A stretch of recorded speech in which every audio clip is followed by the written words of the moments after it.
Good morning, everyone.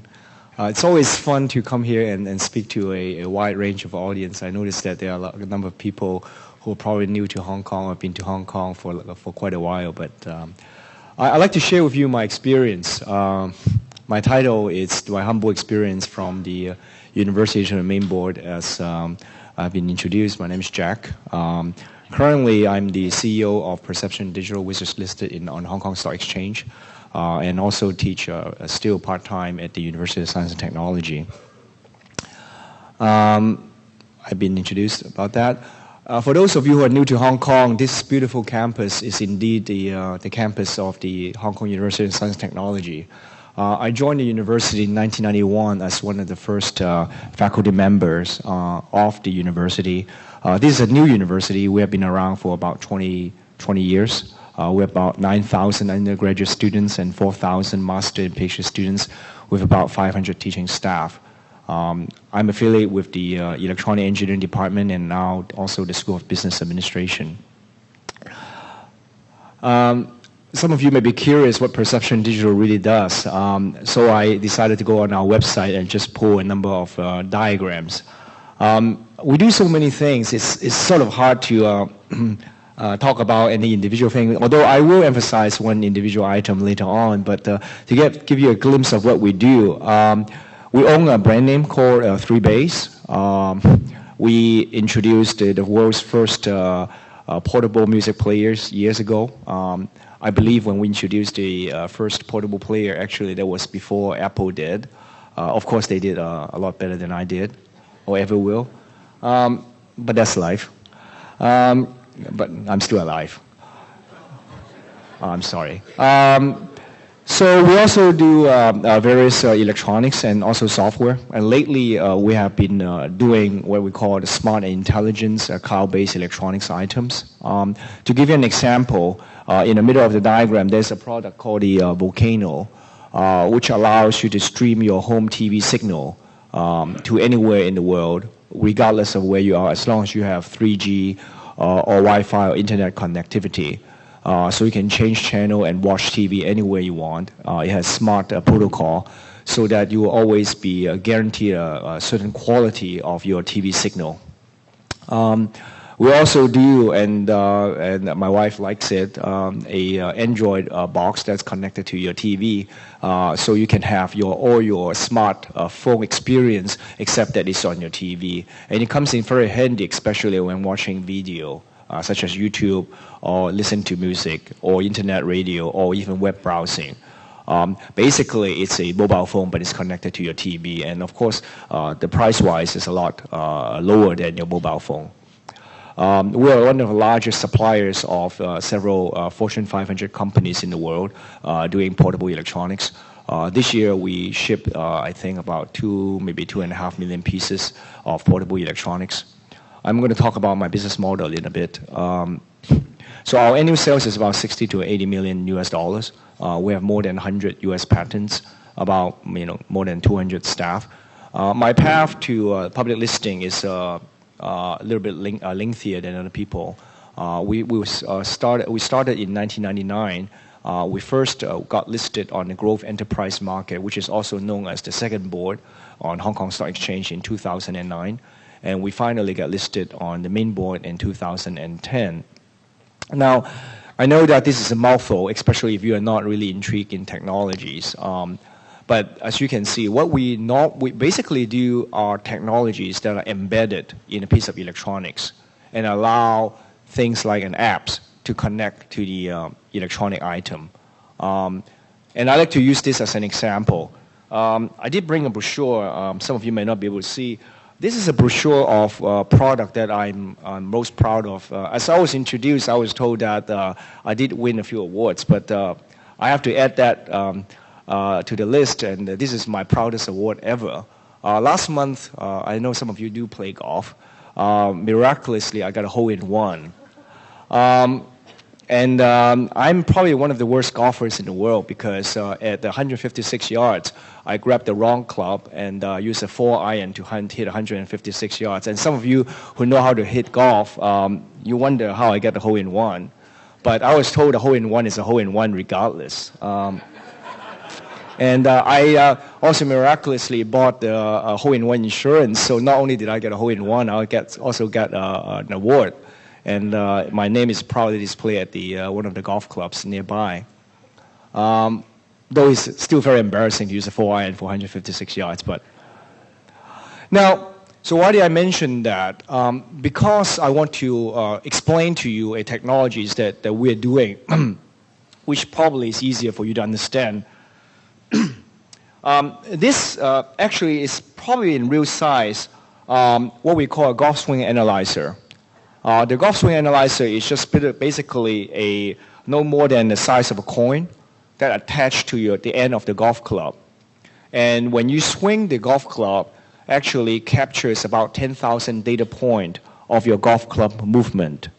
And transfer the entire golf swing motion. I know some of you may not want to see your golf motion, including mine. But needless to say, some of you still want to. And you'll be able to decode and understand what happened to your golf swing. In my case, it's always the same thing. I always hit the ground first. But it's really fascinating because it encompasses several state-of-the-art technologies, and I believe that this is what we're seeing in the future. The keywords to take home are things like sensors technology. We know how fast you swing, your club head speed. We know the arc of your swing. We know the tempo of your swing. We know whether it's inside out or whether the club's head is square or not, for those of you who play golf. And we give you a lot of data with just a golf swing analyzer because it embeds not just one sensors, but multiple sensors. It embeds our state-of-the-art algorithm, which we also found numerous patents on. And it also enables an extremely high-speed data transfer. As you swing your golf club, as I mentioned, it's about 10,000 data point. And each golf swing is about 0.0, for most people, it's about 0.3 seconds. So in 0.3 seconds, the motion is very, very quick. And right after you finish your swing, if you fetch out your iPad, your iPhone, your Android phone, or numerous other devices, you can actually replay instantly your golf swing motion. And not only that, you can upload your golf swing to the cloud and ask for coaching, which I've never done myself. I was told that I'm pretty hopeless. So I think that you're only seeing a glimpse of what we're able to do. And the reason that we're able to do that in Hong Kong is primarily because of our background and our affiliation with the University of Science and Technology. We do have a lot of engineers who are able to engage in the design of the state-of-the-art electronics. When we say electronics these days, we're not talking of just a piece of hardware. We're talking about how intelligent the electronics are. We're talking about state-of-the-art algorithm. I mean, sensors, we call them dumb device. And when you add algorithms to it, then you know what to do, and we call that a smart device. But a smart device alone is not useful. We're talking about how to engage your smart device with your smartphone, right? Using your smartphone's various functions to do more than just voice communication or internet browsing for that matter. Using the smartphones to engage your own activity with the rest of the world.